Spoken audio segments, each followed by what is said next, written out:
I first started cutting tape with tape and razor blades. I did that too. It's so much fun. Isn't it's a it lot fun? of fun. And the funny thing is like I took a studio course in college because I was a music major. I was a classical voice major, and I thought, oh, this might be kind of fun. But yeah, we did the whole splicing and all of that. It's a cool lost art.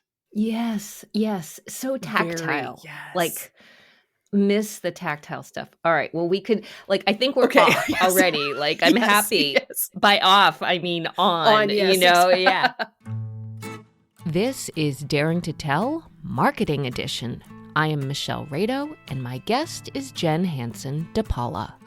Marketing is all about connecting. It's about letting people know that your book exists. Nothing's gonna make me brave. And nothing's gonna make me brave. Nothing's gonna make me brave except doing what makes me scared. In the fall of 2009, I underwent an earth-shattering transformation. I sat at an oblong conference room table, my back to the wall of windows, light shining in on the folders and notebooks of a consultant sitting to my left. My station had brought this guy in to help us transition our single radio station that broadcast a patchwork quilt of programs, NPR News at drive times, classical music during the day, jazz at night, into two single format stations. One, all news, the other, all classical. Like an amoeba, complete in itself, then splitting in two. Two where there once was one. A momentous job. My role was the promo producer. And where I had once had to produce scheduling promos and sponsorships, spots, and IDs for a 24-hour broadcast schedule over 7 days, there would now be 48 hours. It was at one of these early meetings where I glanced down at the array of papers in front of this consultant and spied a grid. Across the top, columns were labeled with categories of messaging about how we wanted listeners to understand who our newly emerging news station would be. Positioning statements like Boston's NPR news station for local conversation. Instructional statements that could suggest to listeners how and when to use it, your news station as you start your day, and create an emotional connection to what we'd offer, what makes New England special. It was an entirely new mindset in how to communicate with our listeners. You could mix and match them, pair them up, figure out which ones made the most sense to run at different times of the day. Before, I had approached my job writing and scheduling spots like I was looking down a long, dark tunnel, looking at a single program or single station event and trying to describe it in a compelling way, then plugging it into our schedule here and there. But it had always felt like a shot in the dark. This grid brought order and specificity and meaning to our intention to grab the attention of a busy and curious set of people for just a few seconds to tell them about what our new news station had to offer, why it mattered to them. Suddenly, overwhelm and drudgery turned into a vastly creative endeavor. I got it. And with this, we set off on a huge new venture, promoting a new local news station. We called it Boston's Local NPR. This is why when I came across Jenn Hanson-dePaula, I recognized a no-nonsense, straightforward person who knew what she was talking about when it comes to marketing. Not slick promises and easy solutions, but you, the author, or maybe even musician or other creative person, in charge of your endeavor to share what you have to offer to the people who most want to know about it. I wasn't wrong. I had, in fact, even discovered Jenn only because she happened to be married to an audio engineer I had met virtually through a conference, Hanson-dePaula, who had that same competent confidence when it came to audio production. He helped me out immensely in executing the kind of techie audio processing stuff I had always relied on our engineers for. When I saw his wife was a book marketer, I knew I would have to meet her too. It turned out we had a lot more in common than I had even guessed. So today, we will stick a bookmark in the memoir writing discussion in order to bring you my conversation with Jenn Hanson-dePaula of Mixtus Media and host of the podcast Book Marketing Simplified. I am so excited to have you here on Daring to Tell. I am thrilled to be here. I've been looking forward to it. All right. So in our little chat, we've been even talking. So you were a vocal major, a classical voice major? Yes, for like the first 2 years. And looking back at it now, I think, and even just seeing like 18-year-olds now, having to pick a sequence of classes in order to make a decision for the rest of your life is really insane. Like it's crazy. And so I mainly, I started off as a classical voice major because I did it all through, like I was classically trained. I did, lessons and all of that stuff. And I enjoyed it. Mm-hmm. And then 2 years into it, I realized I don't like performing. I don't like, I'm not competitive enough. I'm more of a behind the scenes gal. And I was like, I need to do something different. So that's how I ended up with PR and really getting to where I am today. Wow. Well, part of what I wanted to talk about was like how you did get to where you are today, because I think it's so interesting. And I'm also immediately riveted because I started off college as an English major. I sang in the chorus. I sang in the chorus all the time going to high school. And this was the first time I ever sang classical music. And I thought, I have to be a music major. So yes. I went out from English because I also liked writing and went to music. Well, also, and voice was my instrument. I had played the piano. I had had piano lessons a little bit as a kid, but, gave up on it when it got hard, which is pretty soon. It's soon, yeah. But then the same thing. I really don't like performing. This is not where it's at for me. And then I got an internship at a radio station and I was like, oh, wow. I love this. I love production. I'm a behind the scenes person. Yes. So that's so funny that you have a very similar startup. Yes.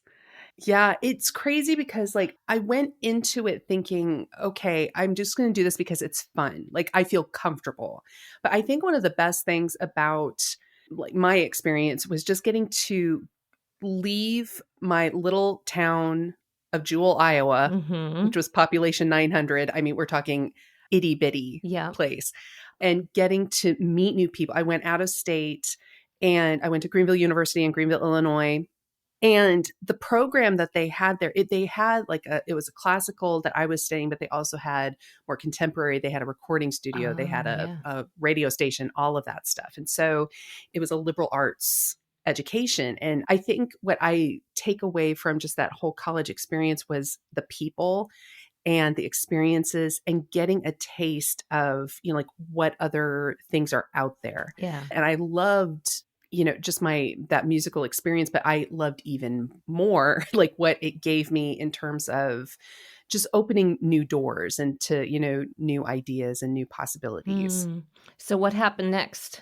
Oh, golly. Okay. So I decided that I needed to switch majors. So I took about 6 months off and I moved to Austin, Texas. Oh. And I stayed with some friends there and I met it was a friend of a friend, and he was studying public relations. And as he was like telling me, because I got really interested, I was like, what is this? And so I was talking to him about it and he was telling me about, like what was involved with it. And I thought, that sounds really interesting. And I didn't realize that was kind of like the budding of my realizing that like I'm really interested in business. I'm interested in like I took a marketing class and I was like, oh, this is very interesting. And the crazy thing is that like this was in 1998, 99. And so it was pre-digital, movement and everything like that. So it was very different than what it is today. But I decided to change my major. I went back to Greenville.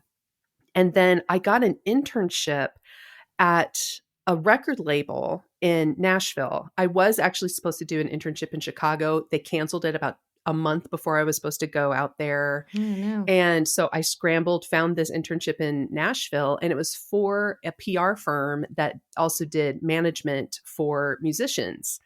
And so that's really how like I started my journey. And so I had like a semester left of school. And then I graduated, and about a week later, I interviewed for a job at a record label as a manager of publicity.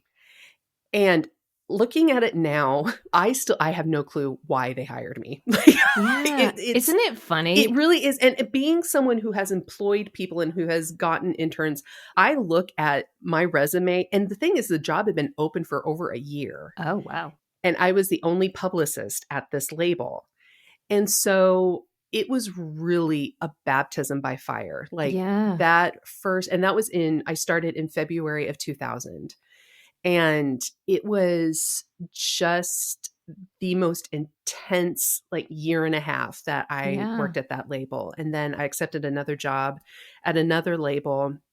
And that was really around the time when, you remember Napster? Oh, yeah. Yeah, that was really starting to, blow up. Yeah. And then the iPod comes around. Right. And then digital music. And this turned the music world on its head. Right. It changed things overnight, literally. Yeah. And I specifically remember having a conversation with the president of the record label where he said, we as the music community should have been the ones to think of and create digital music. We should have been the ones. And that was a turning point, and something that I think about all the time is that I don't want to be constantly chasing things. I want to be thinking forward. Right. I want to be thinking ahead.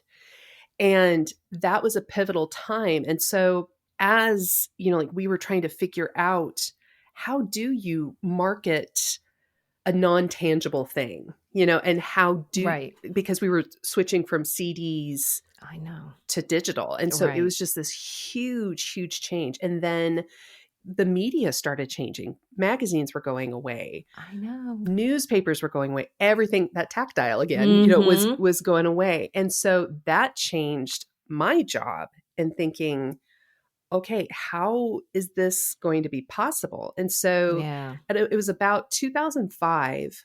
I had met Marcus, my husband, and I was just not happy at the label. And I knew And was this the same label you started at? Or you no, this had was moved the second, to a different one? This was the second label. And so I had been like, in total, I worked at 2 record labels in 5 years. And I knew I needed to do something different. And we had all of these friends. We lived in Nashville, and we had all of these friends that were musicians that were realizing, okay, we don't need a record label to make albums. We can do this ourselves. Yeah.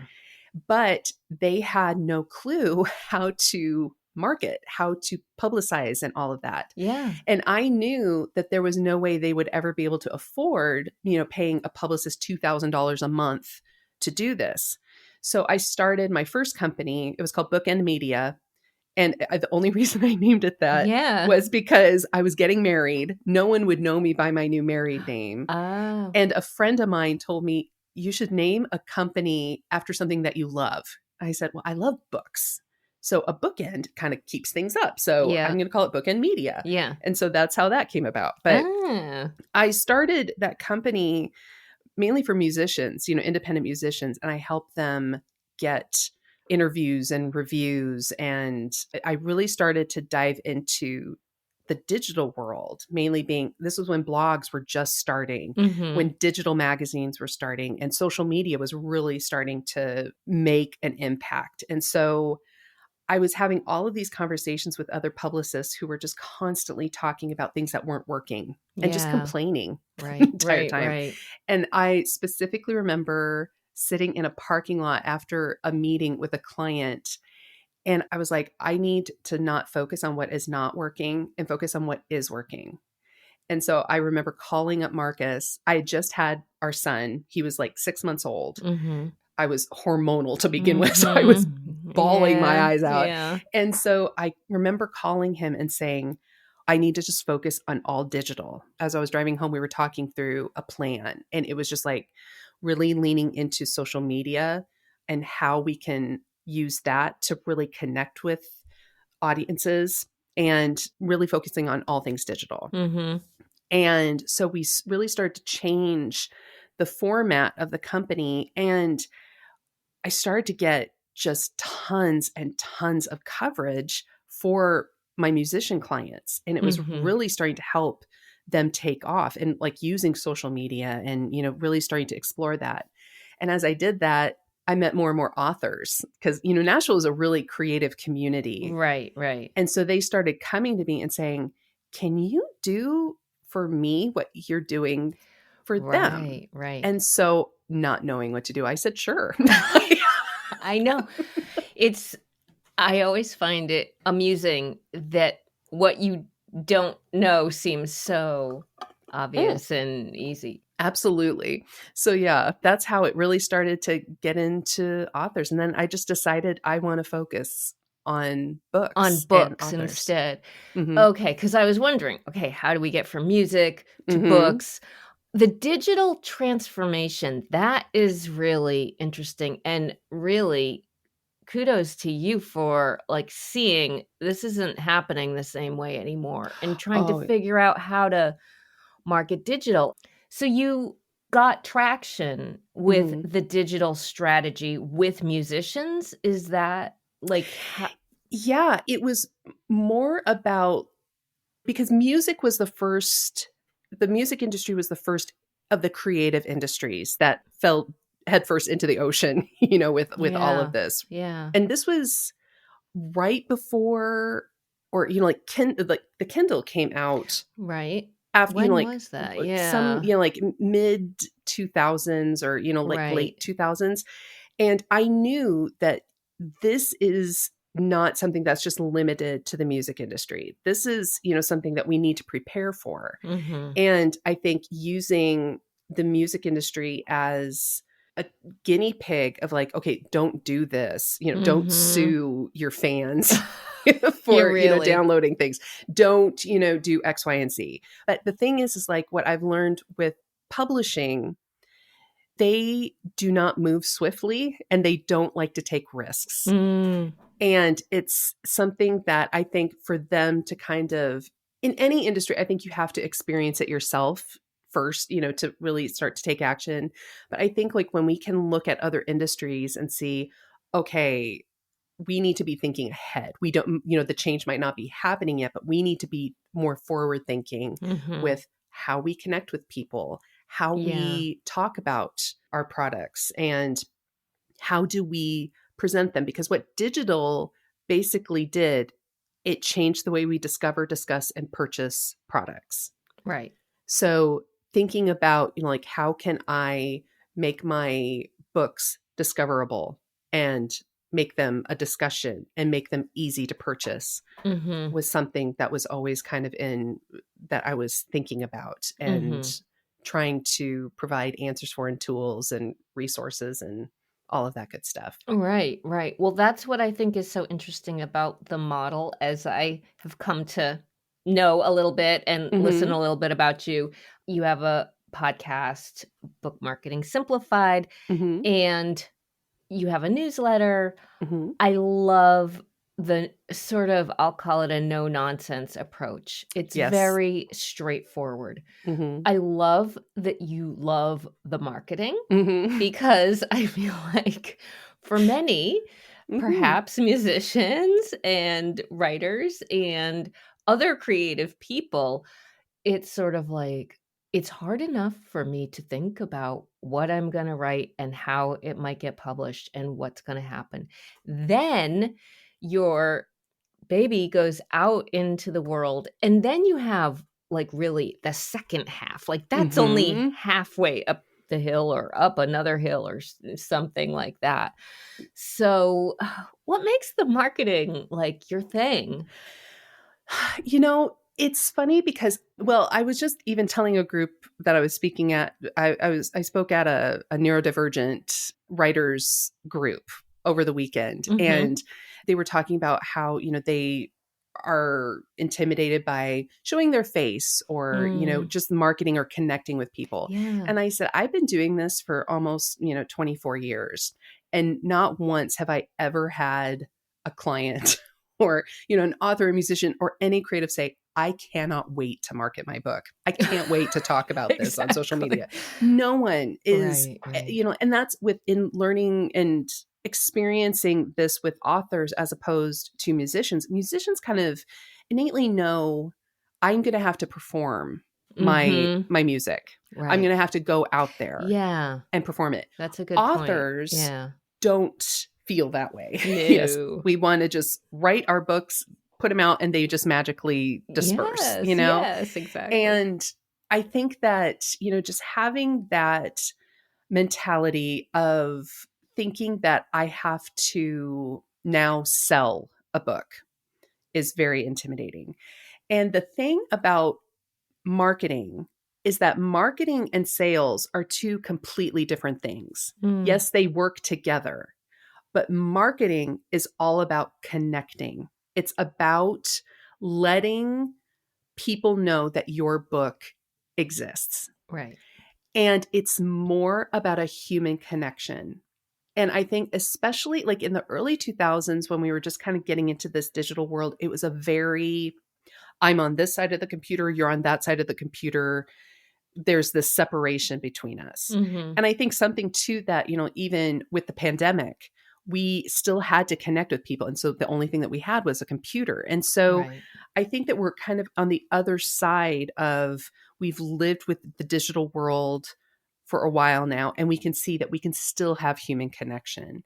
And so it's really more of a mindset shift of, I'm not selling my book yet. Marketing is about letting people know that I have this book. And it's not about trying to connect with every single person in the world. Right. I always tell authors that when you're trying to market your book to everyone, you're marketing it to no one. Exactly. And so it's thinking about, I'm just talking to people that love my genre, or that, it's just a certain group of people. And they aren't out to get you. They aren't out to, to be, like a pain. They are out because they want to read your book. They are very interested in that topic. So the reason why I love marketing is that it is a human connection, and really trying to kind of remove the stigma that it's like a 4-letter word. It's not something that you have to go in thinking that I'm trying to sell. You're about connecting. Right. And the beauty of it is that you don't have to necessarily show your face if you don't want to. You don't have to be out in the public eye all the time in order to market your book. You just need to start making that connection and start putting your book out there to make it seen. Right. And what I love about that, because that makes it seem, again, pretty straightforward, very basic, that when I talk with many writers, which I love the chance that that's what I get to do now with this podcast, is to talk with so many different writers. What it usually boils down to is the reason people are writing is to connect. So it is the chance to try and say, who are the people out there that are the ones who really need to hear or want to hear what it is that I have to say about, because chances are I'm not alone with it. Yeah, exactly. And that's something that I did a post a couple weeks ago on Instagram saying that authors are those brave souls that let others know that they're not alone. And I did something along the lines of, shout out to the kids who read books because they felt more understood by the characters than by, people in real life and who are now writing those characters for other people. Yes, Because exactly. books have a way, it's just this quiet and non-aggressive way of empathy. And it's a way that people can connect and feel seen. I think that that's one of the biggest elements missing from most marketing is that element of empathy. Whether you write fiction or nonfiction, people want to feel seen. Yeah. And when you share a book where either you're sharing helpful tips or, like how to do something, like with nonfiction, or if you're writing a book that is fiction that has characters that has these complex feelings or struggles and feeling, oh my gosh, I understand. I get that. Yeah. The other night my son and I were reading a book, and my son has autism, and he read something and he stopped for a second and then he's like, that's like me. I said, yes, it is, and it was by this author, this woman, her name is Sally Pla, and she writes books about autism and Down syndrome and these neurological topics for young adults. And it's like, gosh, if, she wasn't writing these books, all these people wouldn't be able to see themselves. Yeah. And it's also that with, other diverse groups, when you can write a book where you're showing your life experience that other people can identify with, that's a powerful thing. Yeah, absolutely. And it's what I love also about books are that it's sort of all on your terms. There's no interaction of presentation where the attention is on me and how I may or may not react. But I just sit down in my cozy little corner of the couch and I get to interact with it at my pace, at my schedule, at my time. So exactly. Yeah. Yes. Oh, that's nice to think of that in a little different way. Yeah. And, as adults, and especially with fiction, I was having a conversation with a friend who does not, but she hasn't read a book of fiction since like high school or, and she only reads nonfiction. She asked why I enjoy fiction. I said, because I get to use my imagination, and I haven't been, you don't use that as much as an adult, and you can imagine these worlds and you can imagine what these people look like or what they sound like or, all these different things. I know. And that you can learn so much about yourself, about the world around you, about different experiences, just as much through fiction as you can nonfiction. And I just think that that's amazing. No, that's true. And I count myself in that camp of like, oh, I try to read fiction I used to read it. I'm reading memoir almost all the time, memoir or nonfiction now. And it's funny because I know all these things about fiction are true. And in some ways, one could certainly make an argument that sometimes fiction is truer than memoir because you can sort of create something that holds a greater truth and all that stuff. But I just can't get over the fact that I go, well, they just made all that up. Yeah. I yearn for this, like, this really happened to me. So yes. And I think that's what I love about books is that you find your little sliver in the world, like, okay, this is what I like. And I fit very cozily into, like the memoirs or, and what I love, I love talking with authors of fiction, like when they're in the middle of writing and they're like wrestling with a character almost. And they're like, that's what this character just wants to do. And it's almost like you can see this, like light coming down, like this story is just kind of being fed to them and they're battling with these different storylines. And, but there's been so many times where I've talked with authors that are like, I have to like kill off this character. I hate that I have to, but I have to do. And it's just kind of like they feel like this is where the story is leading. And I just, I am in awe. I have no desire to write fiction because I just think that is just such an incredible gift to, be able to come up with all of that. I just much rather read it. It's a little like preferring not to be a performer. It's sort of like, I don't want to be on stage singing the song. I'd Absolutely. rather read the book. Mm-hmm. I'd rather listen to the song or whatever it is. It is kind of a funny thing, and the way that can be so, first of all, creative in its Mm-hmm. own way. It's not like that's not a creative application of a need for the book industry or music industry. Mm-hmm. But at the same time, yeah, it's like I just don't really want to do that that No, part of it. I know. So you get to spend a lot of time with authors, and Mm-hmm. that must be a delight. It is. It really is. I love it. It's interesting how I never intended. Some people have asked, like, why work with books? Why work with authors?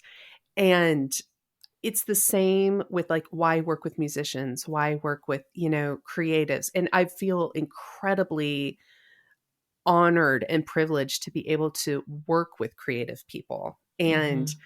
it's funny, a couple years ago, I kind of got into this little funky mood and I went to Marcus and I just started crying. I was like, I don't have a hobby. I don't have anything Oh, creative, and it was just kind of this.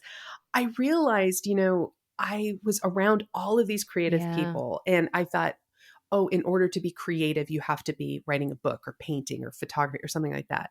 And he brought out to me, he was like, but what you do is also creative.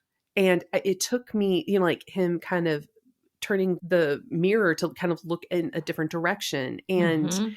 And I'm reading, Rick Rubin wrote a book Oh, on yeah. creativity, or it's an act of creativity, I think is what it's called.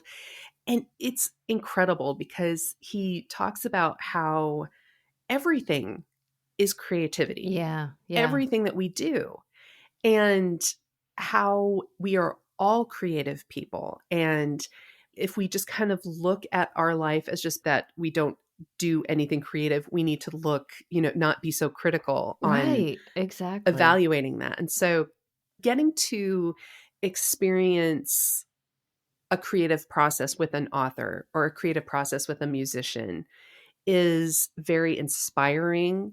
It's very awesome in the fact of, you're in awe of watching people within their giftings is amazing. Like Yeah. it's really incredible. And so but also to know that they've worked for years on this. It isn't just something like, oh, I decided I'm just going to sit down and write a song, Right, or right. and you become perfect at it, like right away. It's Right. something that, takes a lot of time. And I feel like even within what I'm doing or within, what any of us are doing, I'm 25 years in and I can see, the growth. I can see the progress. And I think with any, like working with creative people, they are just, like even more aware of like, oh, wow, my writing 10 years ago was nothing like what it is today. Yeah. And so just kind of seeing that growth and seeing that progress is an honor, honestly. Like I Right. am just in awe of what they're doing. And what you're doing, because when you talk about it, it makes me think about, I spent 30 plus years or so in the radio Mhm. business, all in public radio. And the vast majority of all the work that I did was on air promotion. I mean, Mm. I did some feature production. I did a whole bunch of really fun stuff when I first started with running live music performance Oh, in studio, live on yes. air was amazing. But after doing on air promotion for decades, there's obviously, as I'm sure you know, there's like, you're kind of putting out the same message, Yes. but you have to find 8 gazillion ways Yeah. to put out the same message Yes. over and over again in a way that's going to connect with different people in different Mhm. ways as you go. So I just wonder how that resonates with what you do, because I think that's really important for authors to know that you don't have to come up with 5,000 things to say. You really have to come up with one thing to say Mm-hmm. of 5,000 ways, maybe. And I'm guessing you help to maybe come up with just a few thousand of those Yes, or something to that exactly. effect. Yeah. And I love that you bring that up because the key to marketing is repetition. And it takes a minimum of 8 impressions in order for anyone to take action. And so when we think, oh gosh, I have to come up with, 27 different posts, for social media, and you have Right. to like reinvent the wheel. No, if you can reuse the same idea, but just maybe put a different background behind it. Mm-hmm. Or just maybe if you did a video of a certain topic, you could do it as a graphic the next time. Mm. I have been reusing the same subject for years. I rework the way that I say some things. And if Right. I find something very inspirational or if something new comes, that I feel it would greatly benefit authors, I Yeah. present that on social media. Yeah. But it's generally just delivered in a slightly different design every Right. time. Right. And so that's the key to it, is really just coming up with, like, I call them content buckets. And it's 3 to 5 topics that you cycle through week after week. And I find that 3 is really that magic number. Yeah. Where if you're posting 3 times a week, on Mondays you could share what you're reading, on Wednesdays you can talk about your book, and on Fridays you can share some behind the scenes. And you Right. just cycle through that. Yeah. And what I love to do is like sit down with a calendar with an author and say, okay, name 5 books that you want to talk about. We name 5. And I'm like, okay, you have a month of Exactly. Mondays done. Right. Let's talk about your character. And like we kind of pull a Yeah. few things, like the pitch for their book, the quick pitch, just kind of come up with some things. Okay, that's your, Right. a Right. full month's worth of Wednesdays, Fridays, Right. and so it's really when you can just limit yourself. It's kind of like sitting down, like when you try to do a million and one things, like within your social media, it's like sitting down with Netflix pulled up and you're trying to pick a movie. You have a million options and you end up just rewatching something that you've already watched because it's like, oh God, I can't make a decision. Exactly. And so it's really kind of thinking about, like, when you have these parameters around you, just kind of guiding you, saying, okay, here are the 3 things that we can talk about that we Right. know are going to connect with readers. Yeah. Just cycle through them. Yeah. Because it's not that deep. People are not going to be paying Right. that close of attention going, oh, she posted that same thing 3 months ago. I know. You are the only one that Exactly. remembers. Yes. And maybe you won't even remember that either. Exactly. In this onslaught of social media. And the other thing that I found, because I did similar, what is the the theme of what our newsroom is doing, that we're trying to get this one idea across to our listeners, or that we're local, or that something like that. Once you really limit what that message is, it's like the creativity opens up, because you go, oh, I know. And then everything you look at or read or interpret, or you start seeing those opportunities everywhere. So that is that's the fun side of it, I think. Absolutely. That was something that I learned very early on, like when it was about like 2001 or 2002, budgets were drastically cut for marketing. And so instead of, and I know that like $100,000 to make an album, like that used to be, back in the 1990s, there could be, like for some of these bands, it would be just monstrous budgets. Then it was shrunk down to like 10,000. Wow. And it was like, how are we going to do this? And so I learned very early on, like, what can we do with less? Yeah. And I think that was kind of like one of my natural giftings, was like, how can we rework this? How can we think outside of the box? Or how can we pitch this band? One of my favorites. Yeah. Back when it was like 2002, and we had to get a bunch of radio personalities. It was at this Oh, yeah. convention in downtown Nashville. We had to get a bunch of radio personalities from the Ryman in downtown Nashville to the convention center. But we didn't want them to get distracted by these other labels that were doing things. So we thought, what can we do to, like get people to come in to the convention center? Well, I had the idea of hiring an Elvis impersonator that was standing outside, and we had him performing and doing this thing like right outside the Ryman. He was like, "Okay, everyone, follow me," and like he was still kind of singing and performing and leading everyone, because it was just kind of the spectacle of like, okay, we got to get into the convention center, and it worked. Wow. And so it's just thinking of. It can be as dumb as you want it to be. It can be as, flamboyant. But I mean, I think that is like the creativity of, like when you have limitations is really helpful. Exactly. Like when the world is your oyster, who can figure, like you were saying with the Netflix example, definitely. I am curious to just know more about what you offer for authors because, well, actually, okay, so the other thing, I printed out a few of your newsletters because these are some of the headlines or, topics that caught my attention, mine in particular, I should say. Maybe the world isn't ready for you yet was the... Yep. And like to slow down, because I think there can be this frantic feeling of like, I have to do this. And any message to slow down is my kind of message. I'm a very slow slow person. We are inundated with things that we are told we have to do. And I don't roll like that. And I don't think that many people do roll, like they don't feel comfortable being told. And the thing with what you're doing to market a book, to connect with people, we're inundated with all of these things of people doing the same thing, saying the same thing, presenting things the same way.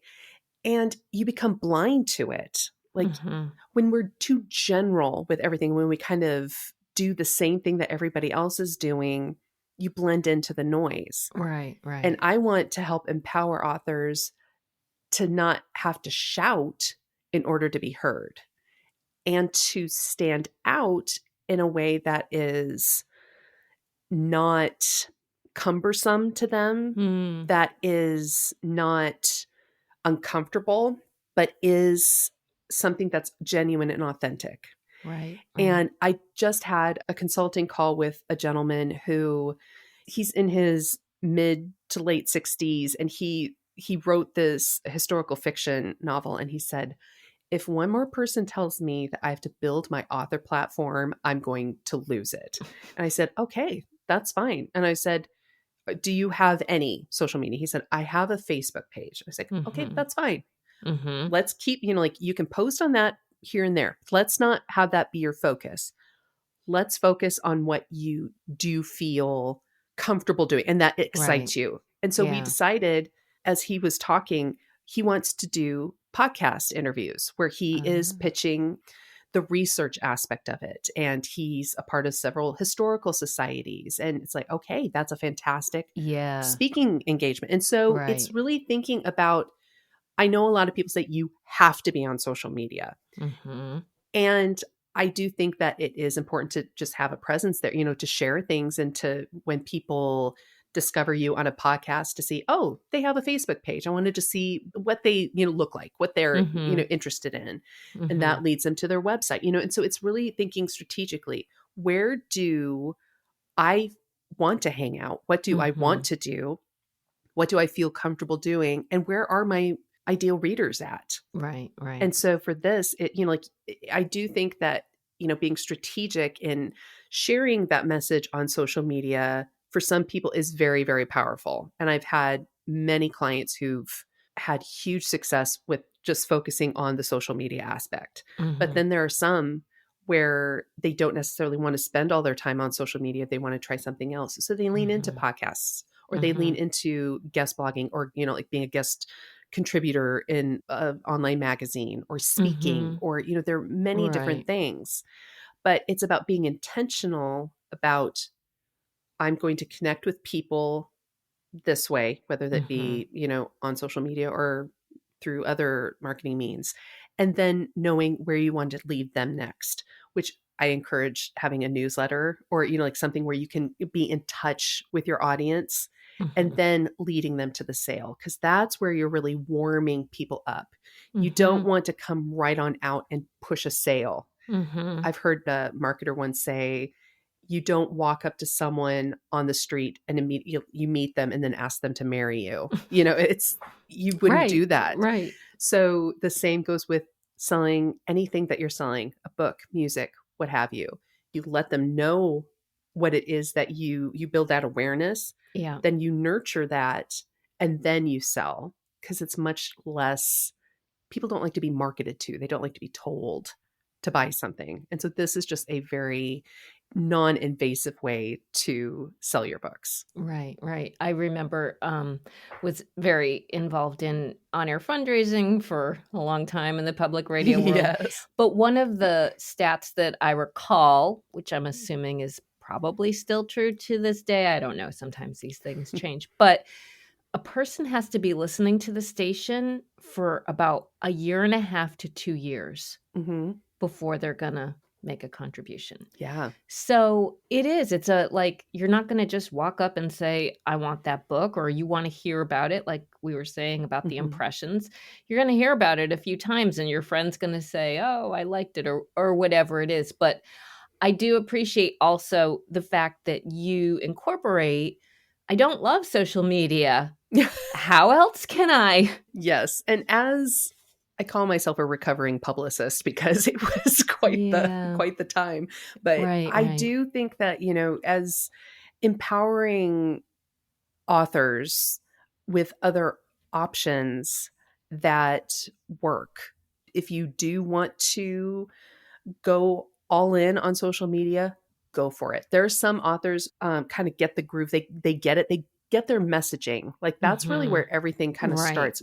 Focusing on your messaging and getting that foundation started, and then leaning into social media. They kind of get into a role of it, and then they see that growth. But then some don't want to do that. They want to do something that's not as social media centric. So it's just saying, okay, that's great, and Mhm. having some perspective as well. It's understanding that if you write, let's say, historical fiction, that audience, the demand for that isn't as high as like a romance. Like Mhm. romance is very, very popular, Right. because I see a lot of authors compare themselves with other authors' sales. And it's like, okay, you have to first look at the genre. There's the supply demand Yeah. aspect of it. So having some perspective in regards to, the popularity of the genre at the time, because it changes, Right. and it's something where having that perspective of what the demand is really also impacts your sales and just what you can expect to see sales wise as an author, like within a specific genre. Right. Right.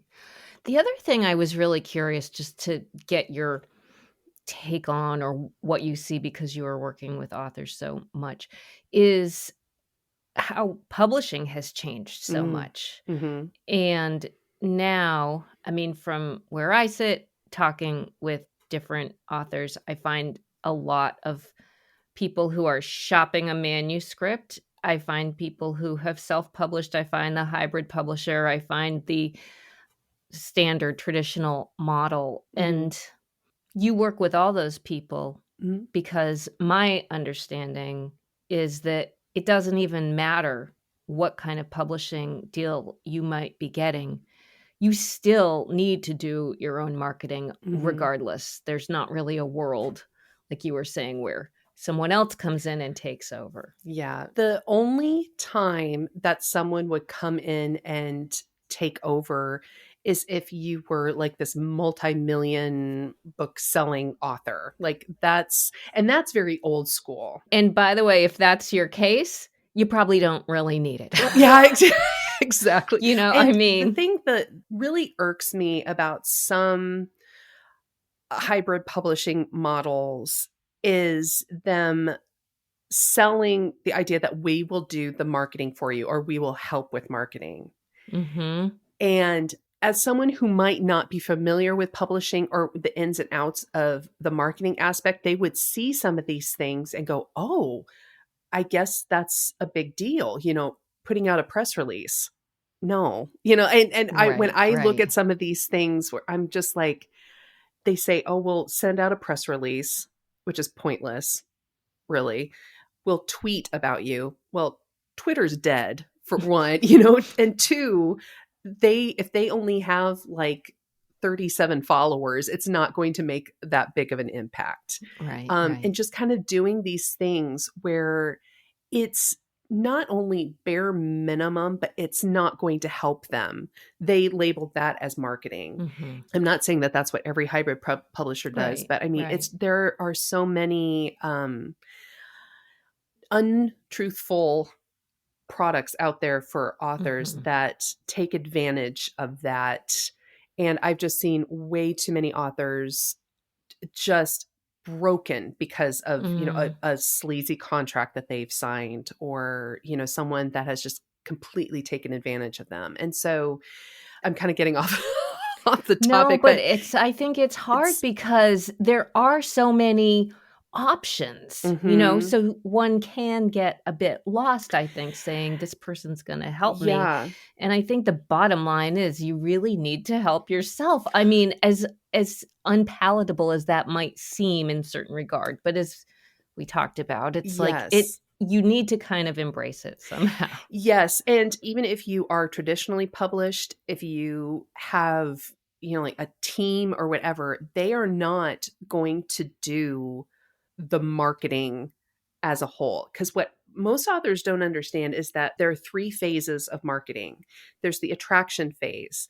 The attraction phase begins immediately when they start writing their book, up until about 3 to 4 months before the release of the book. And this can be years long as they are writing the book. And this is where you are really attracting and growing your audience. You're connecting with readers as a fellow reader. You don't Mhm. necessarily need to share the details of your book. You are just connecting with people. And you can start talking about your book, the writing process, as you like. You can start getting that interest. You can, start leaving little breadcrumbs, for them to kind of sample. But that phase is all about getting eyeballs on you. Mhm. And then once we get into the promotional phase, the second phase, that's about 3 to 4 months minimum before the release of your book, until about 2 weeks after the release. Mhm. And the promotional phase, this is where you are getting more promotional, where you're talking more about, like, this is the pre-release, like where you can pre-order the book. You're leading them to actually selling the book. And then there's the follow-up phase, which is about 2 weeks after the release and into infinity. This is where you're going to sell the bulk of your books. You're going to have to continue to talk about your books, Right.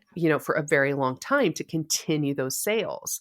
When you work with a traditional publisher, they're focusing mostly on the promotional phase. Mhm. They are counting on the author having an audience already to say, okay, you have eyeballs on you. You have people that are interested. Right. Publishers are better at the promotional phase, but it's not like when you haven't done that attraction phase, it makes the promotional phase just kind of fizzle out, Mhm. and it doesn't make it as powerful Right. as when you have that attraction phase. And once your book is released, you're on your own. Like, they're not going to be promoting after the release. Mhm. So that's also on your shoulders. Yeah. So it's really, when we think about, like a traditional publisher, quote unquote, helping, yeah, they might offer some marketing. Maybe it's ad dollars. Maybe it's whatever, like whatever they honestly have a budget for, because Mhm. budgets for, especially for new authors, are nil. Like, they're very, very small. So if you are looking at a traditional publishing deal as being kind of the answer to your marketing problems, Right. it's not. It's It not. really isn't. Right. And I always hate to be the bubble popper, but I would much rather them be disappointed, just for a little bit and prepare themselves now rather than getting into the middle of it and being just completely deflated Right. and disappointed with the lack of results. Well, I like that clarity of the phases. And I would have thought the first one, honestly, was like, 6 months before, once you know your pub date or those kind of things. So it's a little sobering to go, oh, even before. The thing is, like, I've had several authors. There are a couple great examples. There's one, her name is Paula Lafferty. I think that's how you pronounce her last name. She started writing her book, I think it was in 22. And she started to just kind of share the idea of the book. And she was just kind of sharing the background of like what inspired the book. And she started taking readers on this journey for a whole year. She did this. And then it was just last week. She had been approached by some agents, and I think that she had even been approached by a publisher.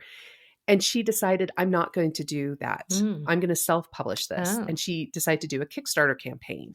And because she took that time to grow her audience and to make them excited about this story in this book, she launched the Kickstarter last week. And within an hour and a half, it was completely funded. Oh my God. Which was $10,000. And she is up, the last time I looked, she's at $36,000. Oh my God. And she still has like 17 days left. Yeah. So it's not to say that everyone like go out and do a Kickstarter campaign. Right, it's not the answer to everyone. But it's to say when you take that time to nurture that, and just start to connect with people. And once they see, oh, like I love the books that she's reading, or I love the story. She's really hooked me with this concept. Right. Once it comes time for you to actually release your book, people are waiting with bated breath, and wanting to actually take part in this. So it's something where it's not Kickstarter that's that's making this huge thing. It's not the outlet.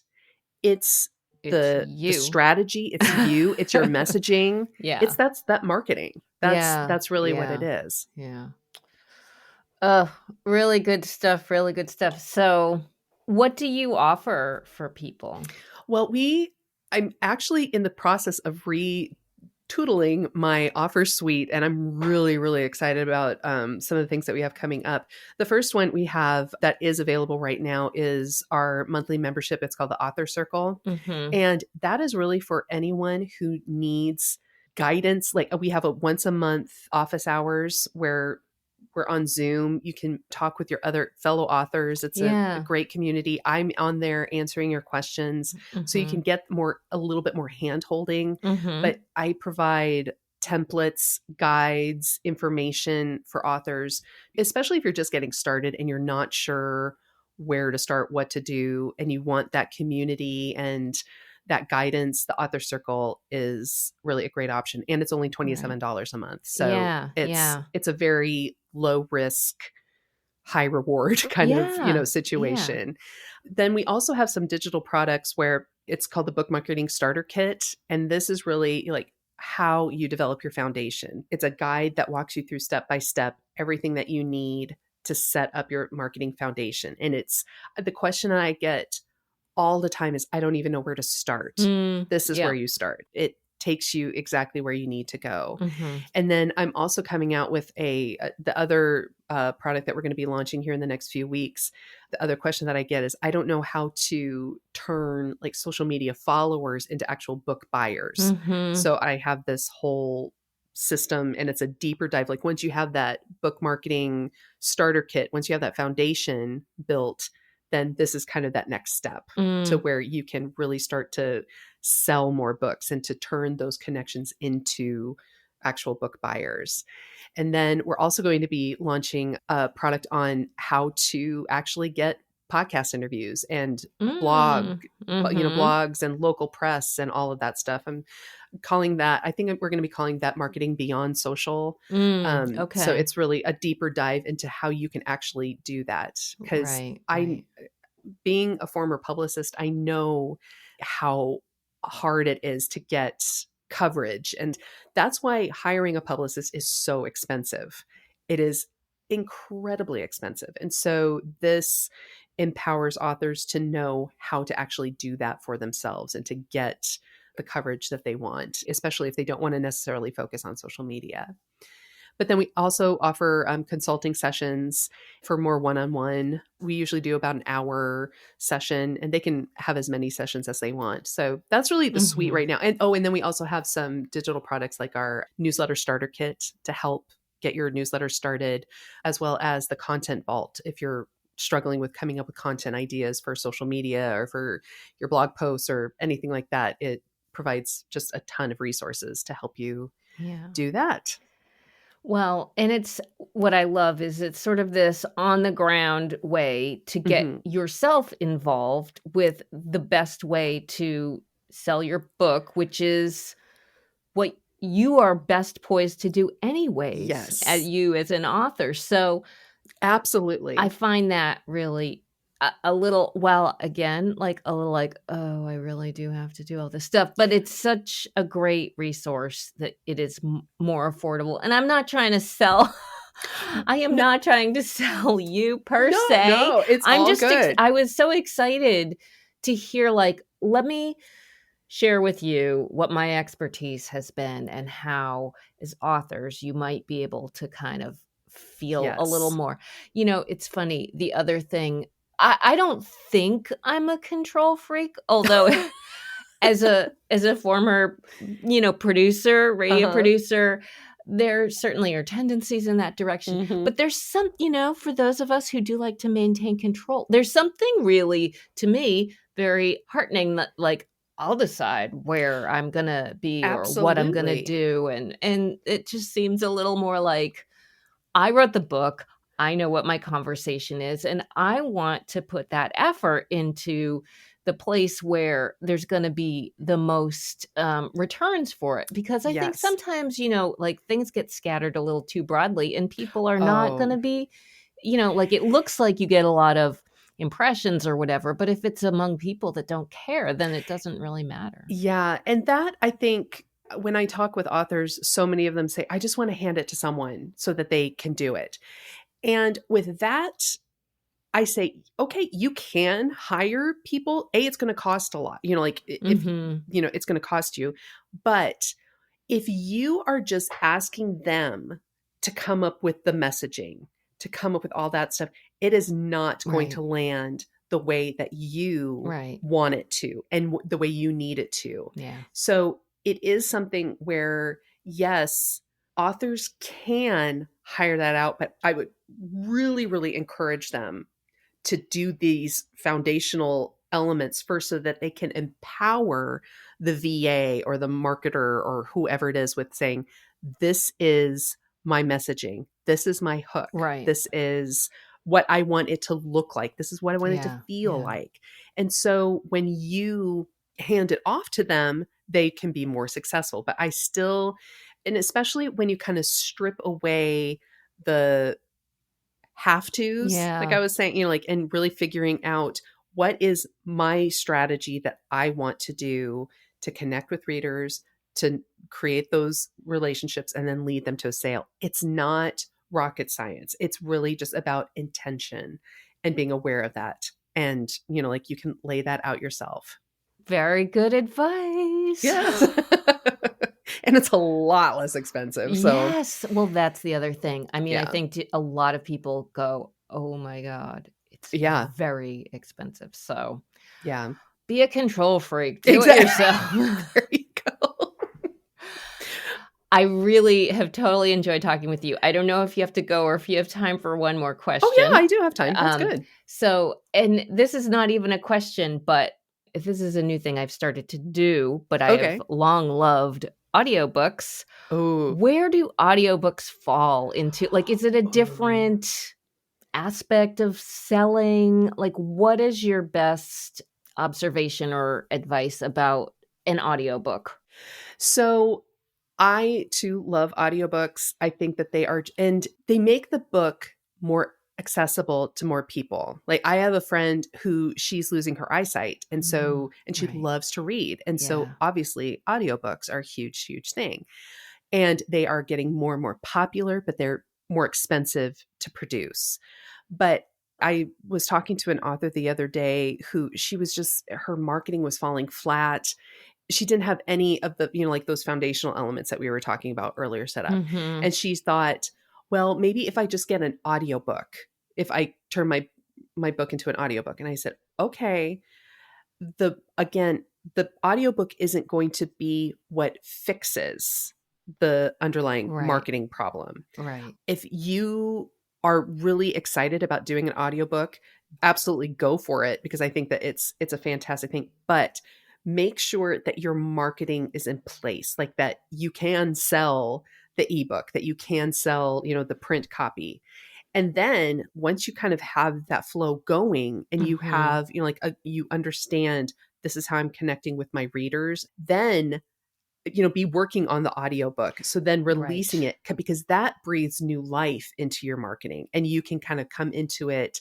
If the audiobook comes out, let's say 2 or 3 months after the release, you have something all new to talk about and to really push.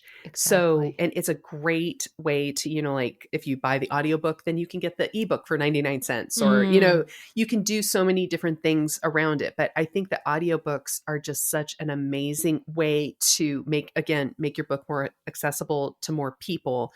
But it's also a great way to kind of breathe new life into your marketing that you're already working on, but not looking at it as the solution for a marketing problem. Right. That's exactly what I was wondering because, as I've said before on this podcast, I've started producing audiobooks a little Hmm. bit. And, it just has been my question, like, should they be released at the same time? Is it more strategic to have a secondary launch? Because then it sort of brings the attention on your book to a different audience and a secondary audience or whatever. Exactly. I also find, purely as a reader and listener, Hmm. if I read a physical book, and I will also disclose off the top, I'm not a big ebook fan. I know some Hmm. people swear by them. It's just not my Hmm. my cup of tea. But if I read a physical book, I probably won't buy the audiobook. Mm. But if I listen to an audiobook and I'm madly in love with it, Hmm. there's a really good chance I might actually buy the book. So I didn't know if you have, that's my own, like, is there any data on that or trends or anything that you're aware of? I haven't heard any data on that. I do know that the cost of producing an audiobook is very, like, it's high, and it's something that it's a big, big investment, Yeah. obviously. Yeah. And so if that is a concern, but you still want the audiobook, I always say, go into it, like focusing on the print and ebook first, and then again, get that marketing down. But I do see, like how, like down the line, using that strategy, like what you're saying, there will be people who discover the book through, the audiobook. And then it's like, oh God, I want to have that on my shelf, or I want Right. to, absolutely. But I think within a launch phase, like when you're just trying to get the book out, Mm-hmm. I think like we put so much focus on the launch Yeah. when it's really after the launch that Yeah. we need to really put the most focus on, because that's Right. again where the bulk of your sales Yeah. are Yep. coming. The whole idea of having to have it around the launch is really, again, that old school mentality of thinking, okay, we only have 3 months to market this book, when now we have an infinite amount of time. So I think that within the launch, getting, especially if you're a new author and if your budget is really tight, getting those, the ebook and the physical book out first, Mm-hmm. and then getting that audiobook recorded and published when you can, and then using that as almost like a burst of, fresh air into your campaign. And, Right. you can reinvigorate. Right. Exactly. That's good to hear that your Yeah. inclination is that.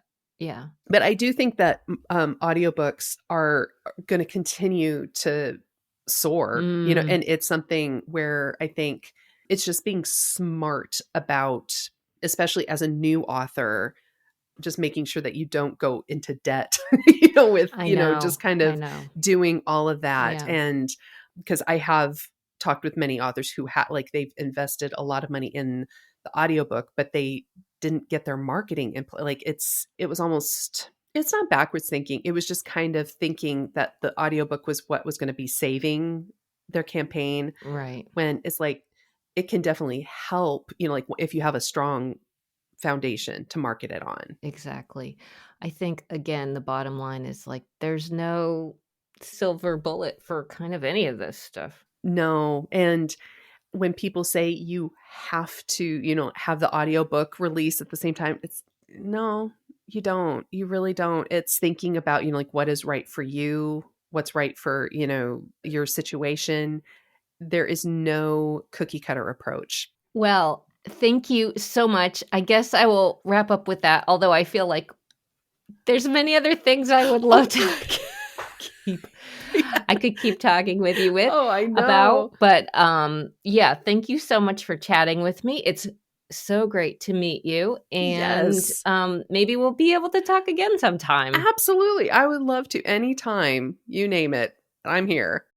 Isn't she great?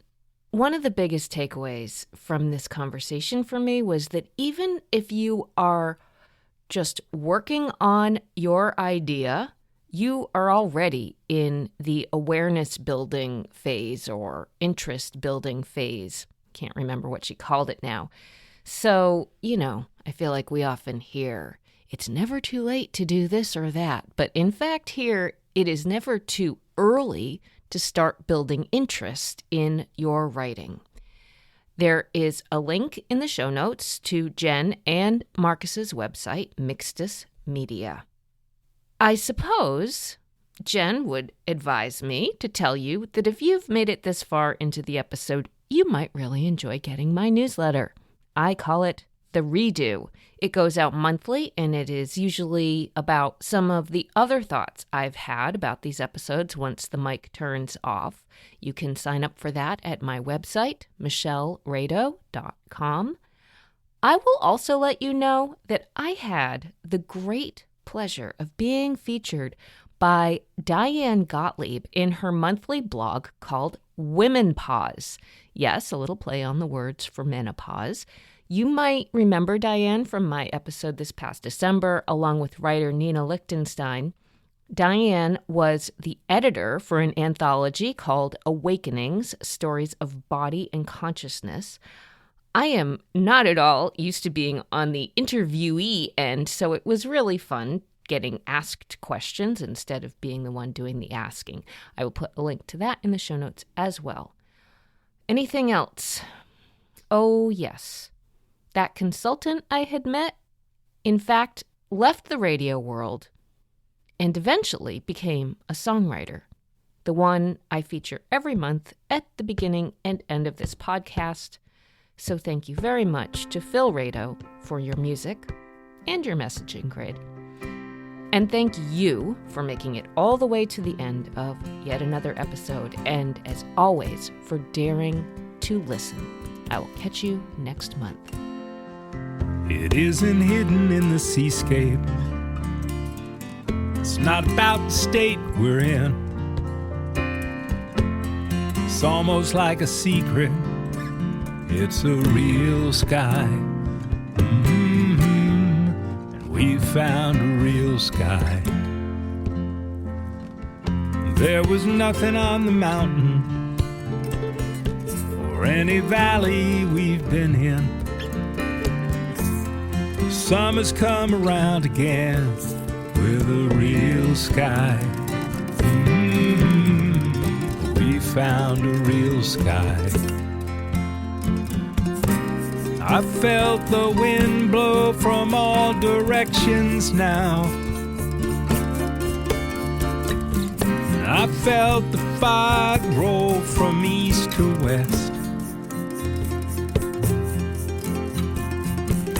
I've been a sailboat on the ocean, and the wind may blow me a different way towards home.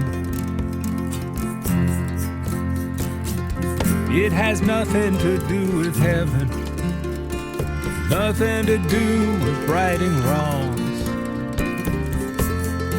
Winter gathers fury with a real sky. We found a real sky.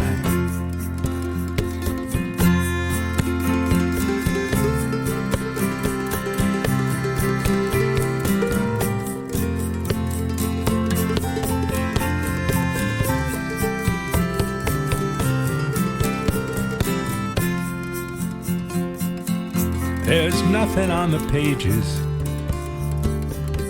all the books that line the shelf. There are no hidden meanings in a real sky. And we found a real sky. I felt the wind blow from all directions now.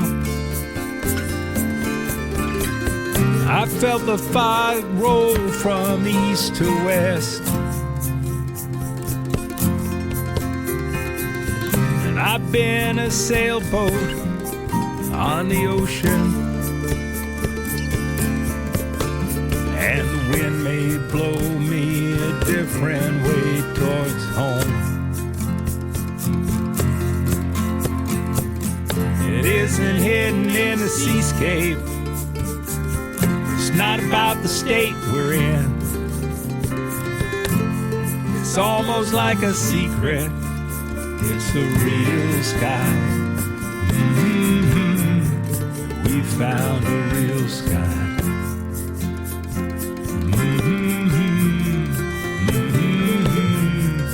We found a real sky.